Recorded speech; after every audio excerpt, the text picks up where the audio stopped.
오늘은 박지원, 대표적인 실학자 중 한 사람이죠. 통곡할 만한 자리에 대해서 살펴보도록 하겠습니다. 이 작품은 여남 박지원이 청나라를 여행한 뒤 쓴 기행문인 열하일기 중에 한 편으로 만주 지역의 광야를 묘사한 여행기입니다. 그러니까 일종의 기행수필이다 라고 보면 되겠고요.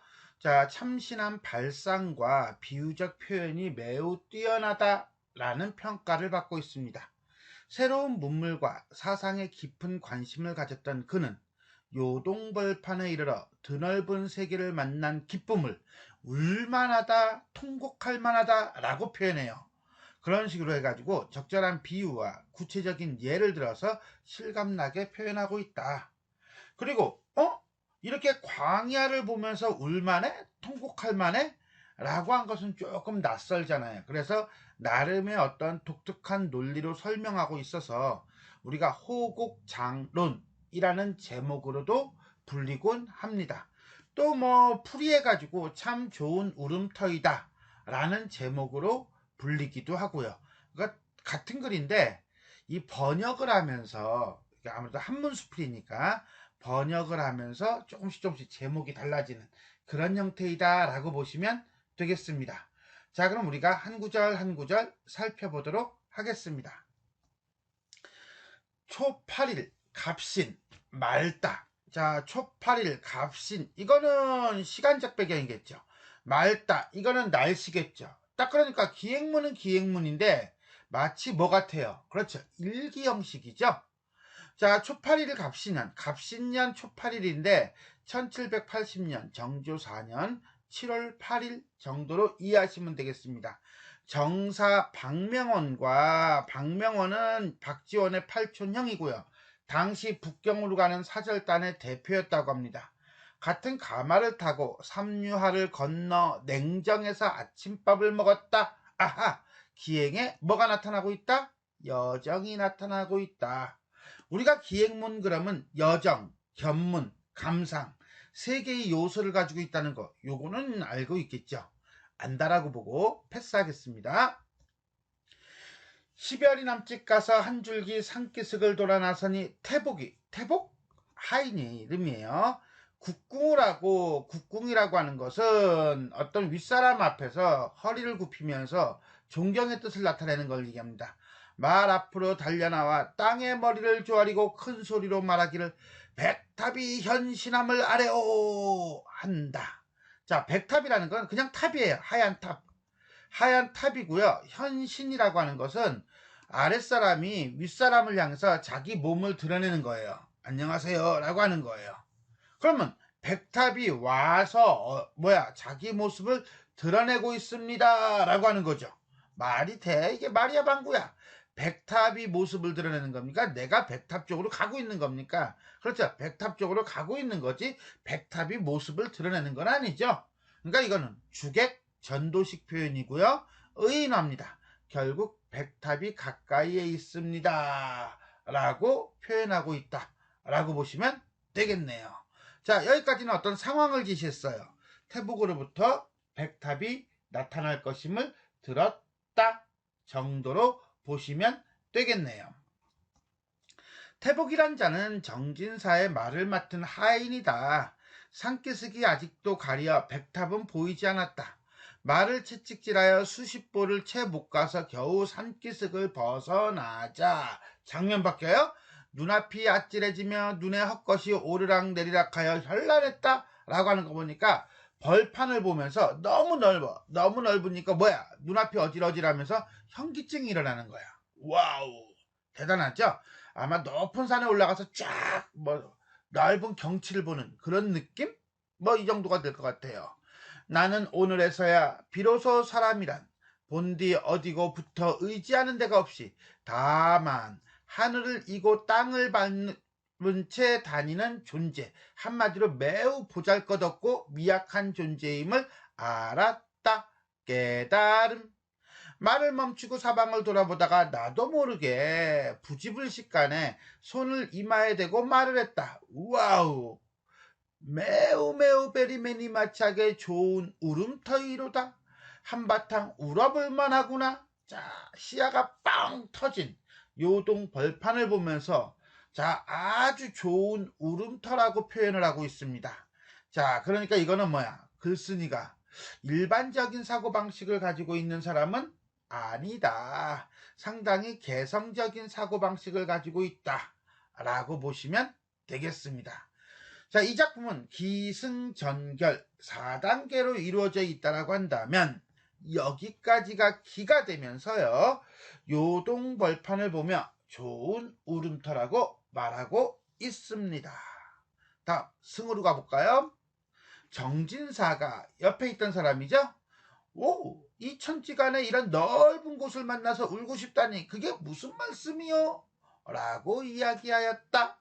자, 결국은 이 정진사라는 인물은 보조적 인물로서 작가의 대답을 이끌어내는 인물, 즉 작가의 생각을 이끌어내는 인물이고요. 일반적이고 보편적인 사고방식을 가지고 있는 사람이죠. 그렇지. 넓은 세상, 광활한 평야를 보면서 울고 싶다라니 이게 말이 돼? 말이야 방구야? 왜 그런 소리 하는 거야? 라고 얘기하는 거거든요. 자, 여기서 안개라고 했는데 안자는요 눈 안자예요. 눈 아이. 개자는요 경계 이런 뜻이에요. 그렇다면 이건 넓은 안개라는 것은 눈으로 볼 수 있는 범위, 시야 뭐 이 정도로 보시면 되겠고요. 자, 이런 질문을 했다는 것은 글쓴이 작가가 좋은 울음터라고 한 말을 그 의미를 제대로 깨닫지 못했기 때문에 일반적이고 보편적인 사고에 기반한 질문이라고 볼 수가 있겠습니다.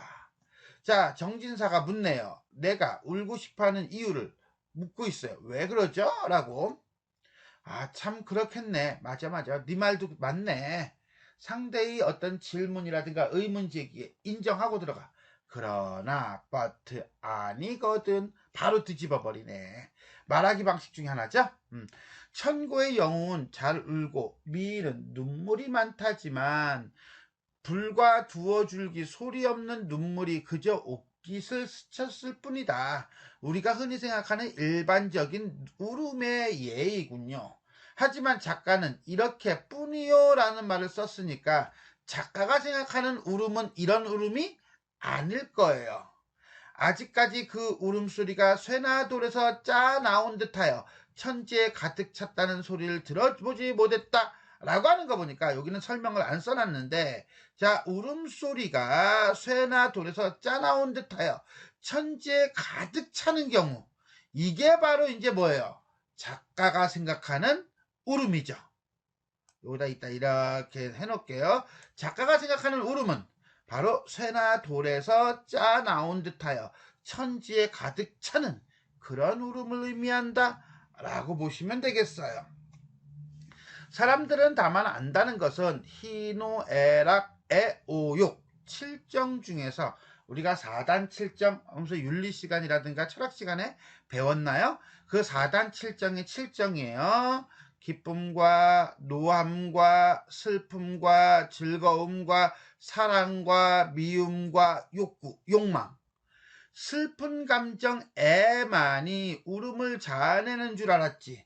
7정이 모두 울음을 자아내는 줄 모를 겁니다.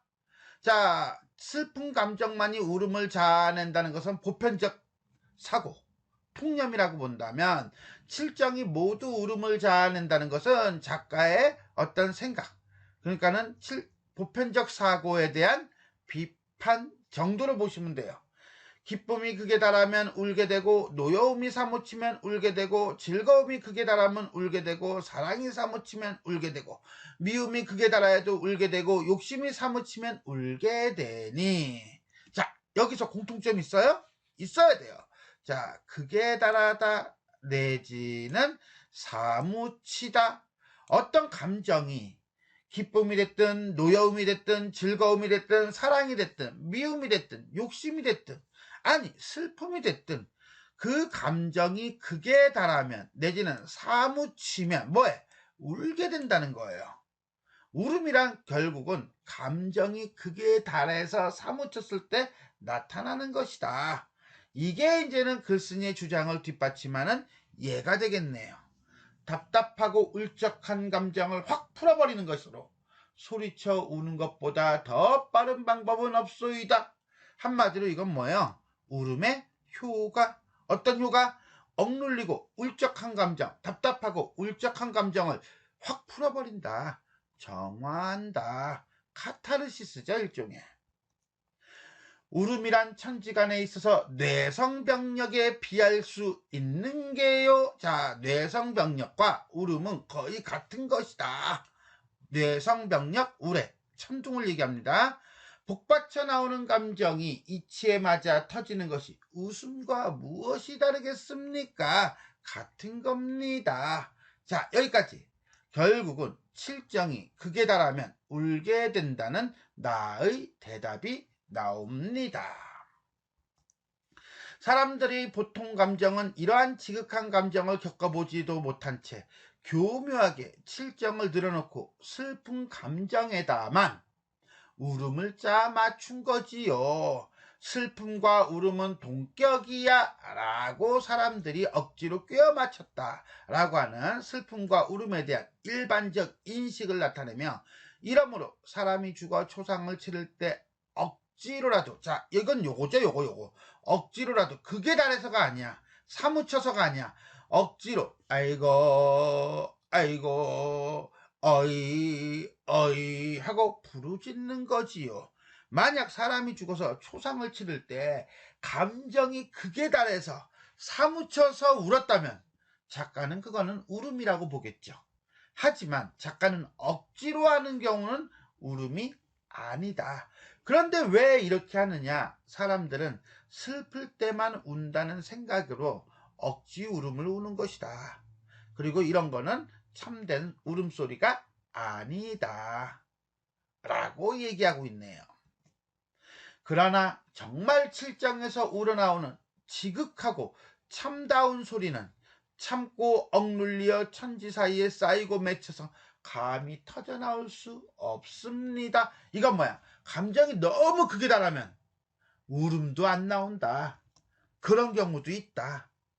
저 한나라의 가히는, 한나라의 가히를 예를 들고 있나요? 역사적 사례를 들고 있네요. 자기의 울음터, 울을 만한 곳을 얻지 못하고 참다 못해 필경은 선실을 향하여, 선실은 또 뭐야? 그랬더니 임금이 제사 지내기 위해서 목욕제계를 하는 곳이래요. 한번 큰 소리로 울부짖었으니 어찌 사람들을 놀라게 하지 않을 수 있었으리요? 놀라게 했다는 거죠. 자, 역사적 사례를 예를 들었는데 이게 무슨 소린가 라고 하니까 이 얘기를 해요. 가히라는 사람이 나라의 앞날을 걱정하여 상소문을 울리고 통곡할 자리를 찾지 못하다가 한나라 궁시를 향해서 통곡했다라고 하는 거예요. 자, 여기까지는 결국 뭡니까? 울음이라고 하는 것이 왜 나오는지, 울음의 진정한 의미가 무엇인지를 모르는 사람들에 대해서 비판하면서 울음이란 칠정에서 나오는 것이다 라고 얘기하고 있네요. 허니 정진사는, 그래? 네 말이 그렇다 치자. 그럼 여기가 울기 좋은 장소라고 했지, 그지? 근데 저렇게 넓어. 뭐야, 너무너무 넓어. 나 또한 그대를 쫓아 한바탕 울고 싶은데 칠정, 희로애락 애오욕 중에 어느 감정에 감동받아 울어야 합니까? 당신 말 인정 받아들이겠어. 근데 여기서 나타내는 당신이 울기 좋다라고 한 것은 어느 감정입니까? 라고 다시 한번 묻네요. 그랬더니 박지원은 좀 황당한 답을 합니다. 그건 갓난아이에게 물어보게, 헐, 이건 또 무슨 소리야? 갓난아이가 세상에 처음 태어나 칠정 중에 어느 감정에 감동하여 우는가? 그 말은 결국 뭐예요? 갓난아이가 처음 태어나서 우는 그 울음과 지금 여기서 우는 울음이 같다 다르다? 같다 이거죠. 모든 통곡이 다 같다는 것이 아니라 여기 이 광활한 요동벌판에서 우는 울음은 갓난아이의 울음과 같다는 거예요. 그게 무슨 소린데? 갓난아이는 태어나서 처음으로 해와 달을 보고 그 다음에 부모와 앞에 꽉 찬 친척들을 보고 뭐예요? 그렇죠. 즐거워하겠죠. 뭐예요? 기뻐하겠죠. 이런 기쁨과 즐거움은 늙을 때까지 두 번 다시 없을 것이야. 결국 이 광활한 감정 속에서, 이 광활한 벌판 속에서 나타나는 감정은 즐거움이라는 거죠. 나타나는 감정은 기쁨이라는 거죠. 그런데 그 갓난아이가 슬퍼하거나 화를 낼 이치가 없을 거야. 당연히 즐겁고 웃어야 할 것이 아닌가. 됐어요? 즉, 글쓴이는 갓난아이가 처음 태어났을 때 우는 울음을 느끼는 감정은 즐거움과 웃음, 기쁨이라고 생각하는 거죠. 그런데도 도리어 한없이 울어대고 분노와 한이 가슴에 꽉 찬 듯이 행동을 한단 말이야. 의외의 상황이야. 이것을 두고 대부분의 사람들은 요게 빠졌어요. 그죠? 이것을 두고 이것이 뭔데? 그것은 갓난아이의 이런 행동을 두고 대부분의 사람들은 신성하게 태어나거나 어리석고 평범하게 태어나거나 간에 사람들은 모두 죽게 되어 있고 살아서는 허물과 걱정, 근심을 백방으로 겪게 되므로 슬러시 갓난아이는 자신이 태어난 것을 후회하면서 먼저 울어서 자기 자신을 위로하는 것이라고 그렇게 생각한다네. 갓난아이가 우는 것에 대한 보편적인 사람들의 판단이에요. 뭐야? 갓난아이는 자신이 태어난 것을 후회하면서 울면서 자기 자신을 위로한다고 생각한다네. 이것은 갓난아이의 본마음은 뭐죠? 즐거움과 기쁨을 제대로 이해하지 못해서 하는 말이네. 갓난아이가 어머니 뱃속에 있을 때, 태중이라고 하는 건 뱃속이에요. 근데 이걸요, 당시 조선시대로 생각한다면 조선시대의 폐쇄성을 암시한다라고 얘기합니다. 캄캄하고 막히고 좁은 곳에서 웅크리고 부대끼다가, 그럼 이 갓난아이는 누구가 되겠어? 작가 자신이 되는 거야. 갑자기 넓은 곳으로 빠져나와. 넓은 곳이 어딘데? 그랬더니 온 세상이겠죠? 그 세상을 작가는 이렇게 청나라의 새로운 문물을 비유하는 표현으로 책합니다. 손과 발을 펴서 기지개를 켜고 마음과 생각이 확 트이게 되니 새로운 문물을 접한 조선의 지식인 작가의 감동이라고 봅니다. 어찌 기쁨의 소리를 질러 억눌렸던 감정을 씻어내지 않을 수가 있겠는가? 기분 좋아. 이게 바로 세상이야 라고 한다는 거죠. 이걸 가지고 호연지기라고 우리가 볼 수 있습니다. 자, 여기까지. 여기서 우리가 잠깐 함의 속뜻에 대한 얘기를 잠깐 했는데 이게 무슨 말이냐면 이게 수필이잖아요. 수필이고 작가의 어떤 경험과 그 경험을 통한 자신의 생각을 드러내는 게 기본적인 수필의 특징이라고 한다면 이 글은 표면적으로는 분명히 광활한 요동 벌판을 보면서 자기 자신의 어떤 기쁨, 즐거움의 감정을 드러내고 있다 라고 보면 됩니다. 여기까지면 돼요. 그런데 이것을 조금 더 한 발 더 들어가 보자. 한 발 더 들어가 보면 이 작가는 조선의 신진 지식인, 실학파 지식인이에요. 하지만 조선이라고 하는 좁고 고리타분하고 이런 구태의연한 사회 속에서 사니까 무언가 억눌린 게 있었던 거야. 뭔가 말하고 싶은데 그 말을 못했던 거야. 그런 상황에 있다가 이 청나라는 당시 문화적으로야 떨어질 수 있어도 문물적이죠. 정신적으로는 좀 떨어질 수 있어도 오랑캐잖아, 오랑캐. 근데 이제는 신진 문물을 받아서 근대화되고 발달된 사회란 말이에요. 작가는 실학파를 추구하는 사람이에요. 실학. 그러다 보니까 이 청나라 문물을 보면서 새로움에 대한 눈을 떴다는 거죠. 그동안 자기가 답답해왔던 것을 청나라에 와서 새로운 문물을 보면서 확 떴어. 개화가 된 거야. 그러니 감정이 어때요? 북받치겠죠. 그 감정이 북받치는 것을 이렇게 어머니의 태중, 조선, 넓은 곳, 청나라, 요동벌판을 그 다음에 거기서 무엇인가를 봤어. 보고 난 다음에 이 느낌, 그것이 바로 뭐야? 지식인 작가의 감동. 그래서 오 서프라이즈 하고 감동을 느껴서 큰 소리를 질러. 이 기쁨의 소리, 참소리. 이렇게 비유를 하고 있다라고 보는 거예요.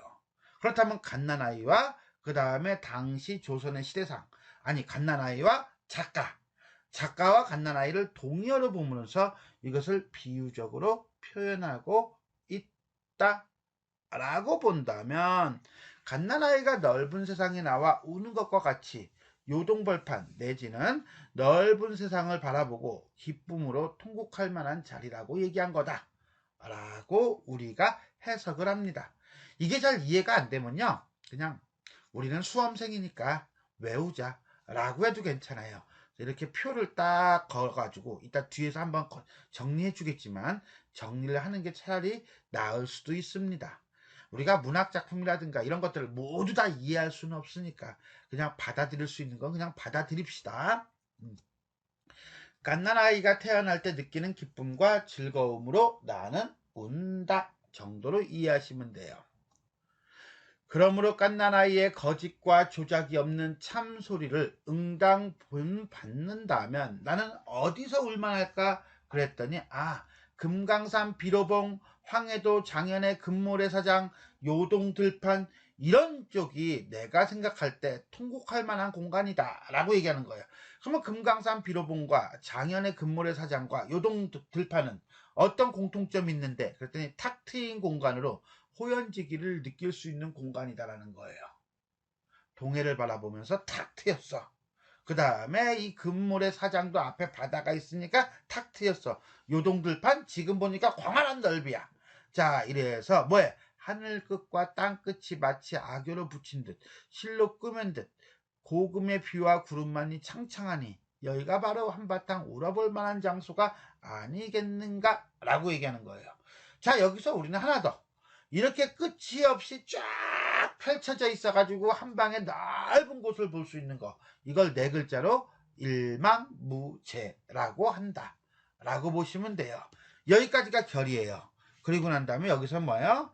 요동벌판의 풍경을 묘사하고 그 다음에 통곡할 만한 자리의 종류, 유형을 쭉 예를 들어서 설명해 주었다 라고 보시면 됩니다. 그럼 사실은요, 우리가 통곡할 만한 자리라고 하는 작품은 여기서 끝이 났다 라고 보면 되겠는데, 그리고 난 다음에 조금 더 갑시다. 그랬더니 이건 뭐냐면 에필로그예요.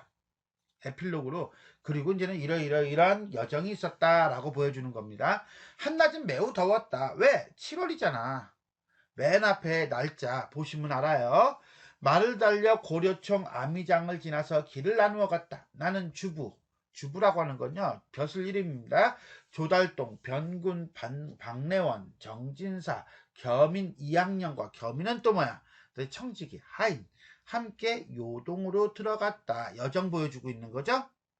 번화하고 풍부하기는 봉성의 10배쯤 되니 따로 요동 여행기를 써 놓았다. 서문을 나서서 백탑을 구경하니 그 제조에 공교하고 화려하며 웅장함이 가히 요동벌판과 맞먹을 만했다. 공교하다라고 하는 것은 매우 교묘하다라는 뜻이에요.